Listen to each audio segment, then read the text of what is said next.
Welcome back to another episode of Marvel Man 901. So today I'm going to talk about Shang-Chi, both the character and the story that he's in, Captain America, Iron Man, Justice League, and Strange Tales featuring both Human Torch and Doctor Strange.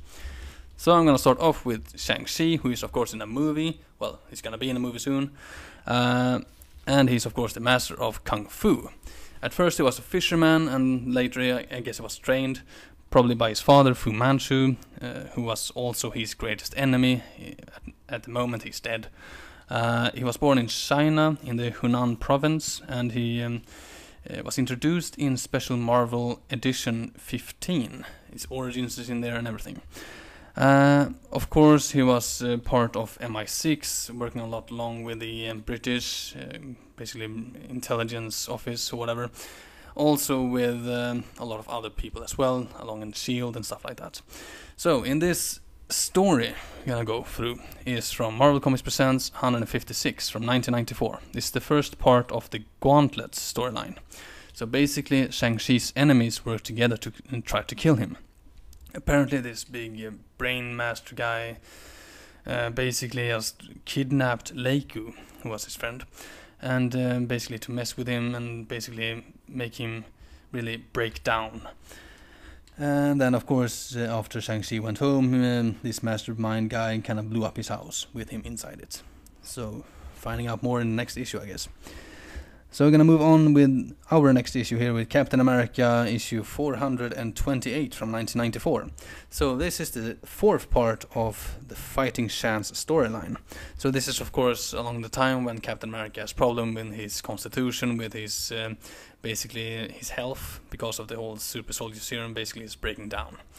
So from the previous issue, Dead Ringer was basically captured by the police and Captain America and all them, and right now he's being interrogated by Lieutenant Stone of the Code Blue guys.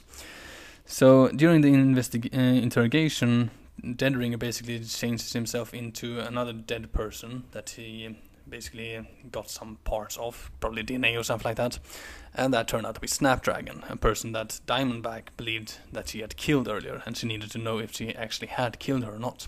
So she bursts into her interrogation, interrupts the whole thing, and basically threatens the guy so that she might learn the truth.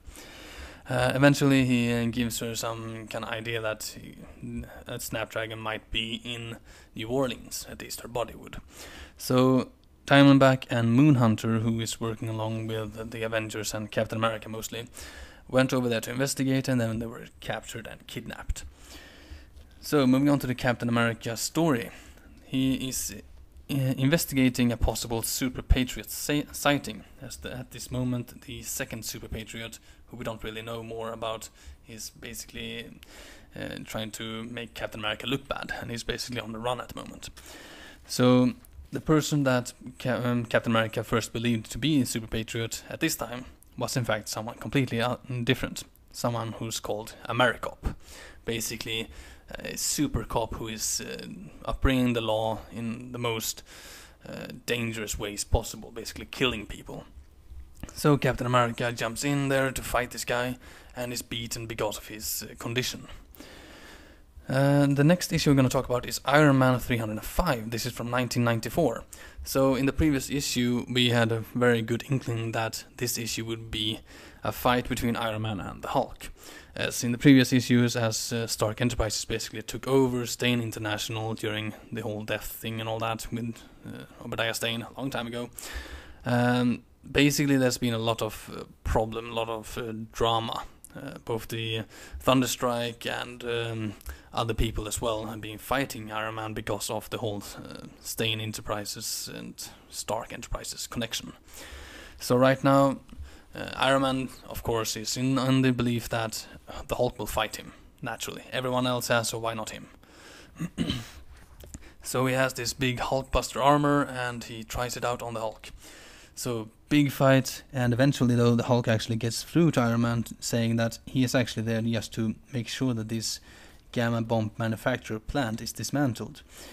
But, well, when Iron Man hears this, well, of course, he realizes that, yes, of course this will happen. Of course we'll do this. So they basically just work together and brings the whole place down. So it's a strange thing when the Hulk basically tells Iron Man to calm down and listen so we can talk rationally. I mean, it's the Hulk. So it's kind of a funny thing there. Meanwhile, Bethany Cabe, who is the security for Stark Enterprises, she basically was looking into a lead for the whole master hacker of Stark Enterprises from the previous issues, and she found probably the hacker. So more on this in the next issue.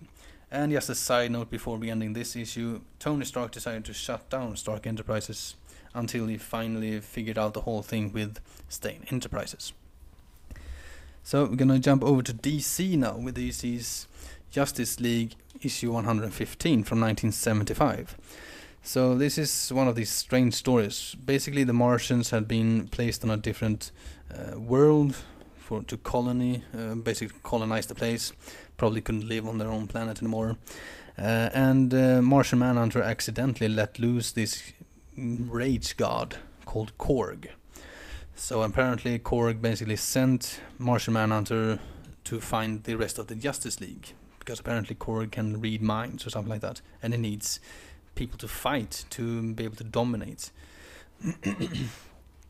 So Martian Manhunter gets help from Justice League. Superman, Flash, Green Lantern and Atom helps Martian Manhunter to fight Korg, but they fail. Superman is basically beaten half to death and is taken away. Eventually, though, the JLA realized that they could switch bodies in order to trick Korg, which they did, and they fought him and defeated him. So it's a pretty nice twist there. The last issue we're going to talk about today is basically a two-parter, two different stories. It's from Strange Tales 118 from 1964. So this features both Human Torch and Doctor Strange. So we're going to start off with Human Torch, and it's basically a very basic story, I guess.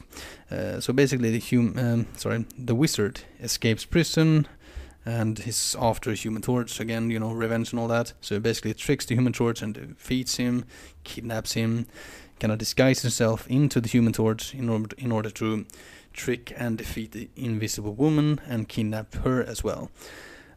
However, that's basically the problem with his whole plan, because the Human Torch is set in the same place as Invisible Woman, and this actually helps Human Torch escape. The whole trap for Invisible Woman basically let him get enough air to basically burst into flame. So eventually the Human Torch found the wizard and defeated him, but the wizard escaped. So the last story here is the Doctor Strange story. So this is basically about Doctor Strange sensing some dark patch in a town far off, basically. So he went over there to investigate it and found that the most of the town was actually possessed by some alien creatures called the Dykkors. At this time we don't actually know that it's the Dykkors, but later on, many years forward, we find out that in a Doctor Strange story. Anyway, Doctor Strange basically made them fear him, so they decided to leave Earth forever. So that's it for today. Thank you all for listening. I hope you've enjoyed. Subscribe if you like this, of course. This is naturally Marvel's and DC's creations. I'm basically just telling the story. So have a good day and stay safe.